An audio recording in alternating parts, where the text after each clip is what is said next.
I pretty much hated Emi Sakura when I first saw her on AEW TV. I wasn't familiar with any of her work, and I thought that her Freddie Mercury inspired gimmick was complete dog shit. I didn't find any of her matches all that impressive. I hated her theme song, and I considered her being so far along in AEW's women's division as one of the biggest reasons why it was failing. Now, I can't exactly sit here and say that I was wrong, but I can say that I don't feel that way about her outside of AEW. For whatever reason, anything that AEW gets involved with turns to dog shit, at least for a little while. Whether it be Rusev making his big debut and cutting promo number 2 million about how WWE is bad, or Sting only ever showing up to Dynamite to do an interview with Tony Schiavone, or Chris Jericho embarrassing himself far more often than he should, when I should be appreciating the fact that the guy is still wrestling in the first place. AEW just seems to really have brought out the worst in creative freedom. But this isn't a review about AEW, at least not exactly. ChocoPro is an affiliate promotion with AEW, and it was through that affiliation that AEW had access to some of their Joshi wrestlers for their AEW Women's Division Championship tournament earlier this year. A tournament that, even for all the negatives that I have to say about AEW, I have to give praise for delivering some of the best matches you'll see in 2021 without question. And also, for all the criticism that I have for Chris Jericho and AEW in particular, more often than not, he puts on the best matches of his career when he flies over to Japan for an NJPW show. The fucker had killer matches with Kenny Omega, Hiroshi Tanahashi, Tetsuya Naito, and even Evil of all people. Not shitting on Evil though. Just saying that at the time, he wasn't really the guy that I imagined Jericho stepping in the ring with for a big match when he's one, not getting any younger, and two, not wrestling for them all that often. Hell, and speaking of Jericho versus Omega and the legendary match that they had at Wrestle Kingdom a few years ago, that same match didn't translate nearly as well on that abysmal AEW Double or Nothing show back in 2019. Much like when NJPW sent their pro wrestlers over to the States for a Ring of Honor tour, wrestlers like Naito or Tanahashi didn't come across as big of stars as they do over in Japan and the States. Even when New Japan themselves fly over to the States to do a show, they don't deliver the same quality of show as they do in Japan. They're only just now figuring out how to do that with their New Japan Strong show on New Japan World. With the likes of Emi Sakura as well as Ryu Mizunami and even Yuka Sakazaki, who's pretty much the ace of TJPW as far as I can gather, feel free to correct me if I'm wrong, they don't translate very well on AEW TV. I'm only just now starting to get Riho for as long as she's been in AEW for, and for how big of a star they consider her to be. It was through AEW's Women's Championship tournament that I got it with Emi Sakura, Ryu Mizunami, and Mei Saruga. It was because of that tournament that I got it with Yuka Sakazaki. It was because of that tournament that I saw the best in Hikaru Shida after just not seeing anything really worthwhile in her for far too long as the AEW Women's Champion. And it was finally when I gave ChocoPro a chance earlier this year that I somehow fell head over heels for the promotion and the characters on that show.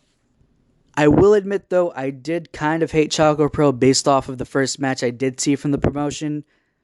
It was episode 80 of their ChocoProLIVE series. That was my first time watching them, and the opening match for that show threw me for a fucking loop in a bad way. I came into the show expecting a wrestling ring, subpar wrestling matches, and I got something completely different from that. These professional wrestlers were having matches in what looked like someone's garage, rotating wrestlers as referees, and one person recording the whole thing on what looked like his phone or something. This isn't wrestling was the first thought that popped into my head. If anything, that first match just gave me what felt like another good reason to not be a fan of both AEW and even Emi Sakura outside of AEW. I was like, what the fuck? This is embarrassing. How the fuck is this supposed to be a wrestling show? There's not even a wrestling ring. And that was all I felt right up until I sat through the main event, an intergender match between Mei Suruga and a name that I'm not even going to try to pronounce right now. I guess you could say that I braced myself for more of the same stuff in that first match. But ChocoPro threw me for a loop again, and I found myself getting heavily invested in the match. In my first viewing, ChocoPro went from complete trash to encapsulating the imagination of the childhood version of myself that used to play pro wrestling with my friends in our rooms, or out in playgrounds, or using monkey bars as the top rope, and The mats under the playground as the ring and the concrete as the outside of the ring. All of us rotating as referees and wrestlers. What blew me away even more was that ChocoPro was pulling it off. These are professionally trained wrestlers doing what me and my friend were doing as kids and killing it. ChocoPro quickly went from embarrassing to rich with imagination and far more wholesome than I was giving it credit for. Who the hell knew that pro wrestling didn't even need a wrestling ring? No other promotion that I'm aware of can pull off wholesome intergender wrestling like ChocoPro can. After watching that main event on ChocoProLIVE 80, I had to go back and watch all of it from the very start. And over the course of maybe a month, for me, and about 18 episodes, the very first season of ChocoPro pulled off consistently great episodes the whole way through. Now, typically, I don't think it would be all that fair to bunch up an entire season of pro wrestling shows and review it as such, because there's bound to be a dud in there somewhere, or maybe even a handful of bad shows weighing the entire season down. If I were to review the entirety of SmackDown in 2021, for example, it's already a dud, and we're not even halfway through the year yet. But that isn't to say that there weren't some decent SmackDown shows this year whatsoever. Just that watching it the whole way through from beginning of the year to the end might not just be worth it for you. But with ChocoPro Season 1, it absolutely is worth watching from the very start of the season to the very end. Out of 18 episodes, there was only one bad episode, and that was just because Emi Sakura just seemed to be in a bad mood that day. Beyond that, most of the episodes were great, if not excellent, and 3 of them got a 10 out of 10 rating from me, which I didn't even think it was possible, especially not from a pro wrestling promotion like this. Like, don't get me wrong, I expected great, but not perfect.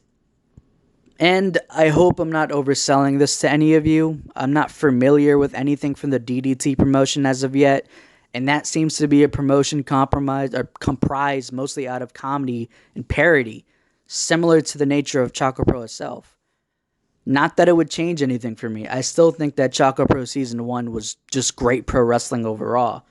For all you know, you might either agree with me or you'll probably think that I lost my whole entire mind. Either way, you might just be right. I'm tuning into the next season regardless.